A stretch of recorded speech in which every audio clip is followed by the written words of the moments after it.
संचार साथी ऐप के माध्यम से पूरे हिंदुस्तान को अब एक सर्विलेंस स्टेट या एक जासूसी तंत्र में बदला जा रहा है। सरकार ने ये कहा है हर सेलफोन मैन्युफैक्चरर और इंपोर्टर को कि संचार साथी ऐप को कंपल्सरीली अनिवार्य तौर से अपलोड करना पड़ेगा हर स्मार्टफोन और सेलफोन में। ये भी सरकार ने हिदायत दी है कि जब जो एग्जिस्टिंग स्मार्टफोन है उसमें सॉफ्टवेयर अपग्रेड के माध्यम से संचार साथी ऐप को अपलोड किया जाए। और आदेश का तीसरा हिस्सा ये है कि संचार साथी ऐप को ना अमेंड किया जा सकता ना डिलीट किया जा सकता। इसका क्या इम्पैक्ट है हर सेलफोन यूज़र पर? अब सरकार हर सेलफोन यूज़र, स्मार्टफोन यूज़र की लोकेशन को ट्रैक कर सकती है, यानी पूरे दिन में आप कहाँ गए, किससे मिले, सरकार को मालूम होगा। अब सरकार पॉसिबली आपकी सारी कन्वर्सेशन सुन सकती है।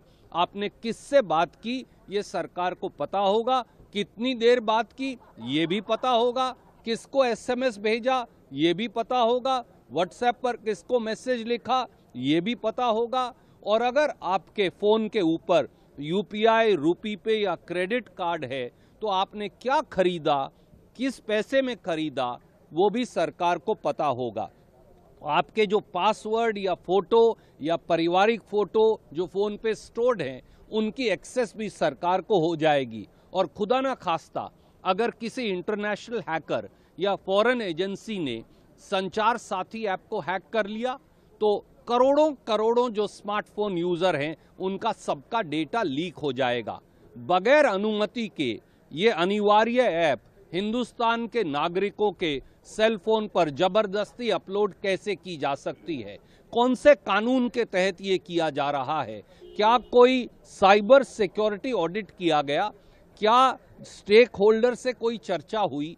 जवाब नहीं में है। इसलिए ये मामला आज सदन में मैंने उठाकर सरकार से जवाबदेही देने की बात कही है। सरकार कहती है कि आप डिलीट कर सकते हैं। कल मंत्री जी ने सफाई भी दिया, उन्होंने कहा कि ये मैंडेटरी नहीं है, कंपल्सरी है। मैं सरकार से, प्रधानमंत्री जी से और उन माननीय मंत्री से पूछता हूं। पहली बात तो आपने आदेश में लिखा है कि ये डिलीट नहीं हो सकती, पर मान लीजिए कि डिलीट हो सकती है तो भैया फिर आप अपलोड क्यों कर रहे हो? जबरदस्ती अपलोड क्यों कर रहे हो? अगर किसी को वो डाउनलोड करनी होगी तो वो ऐप स्टोर पर जाकर डाउनलोड कर सकता है। आप जबरदस्ती अपलोड करके फिर ये कहोगे कि अब ये डिलीट हो सकती है।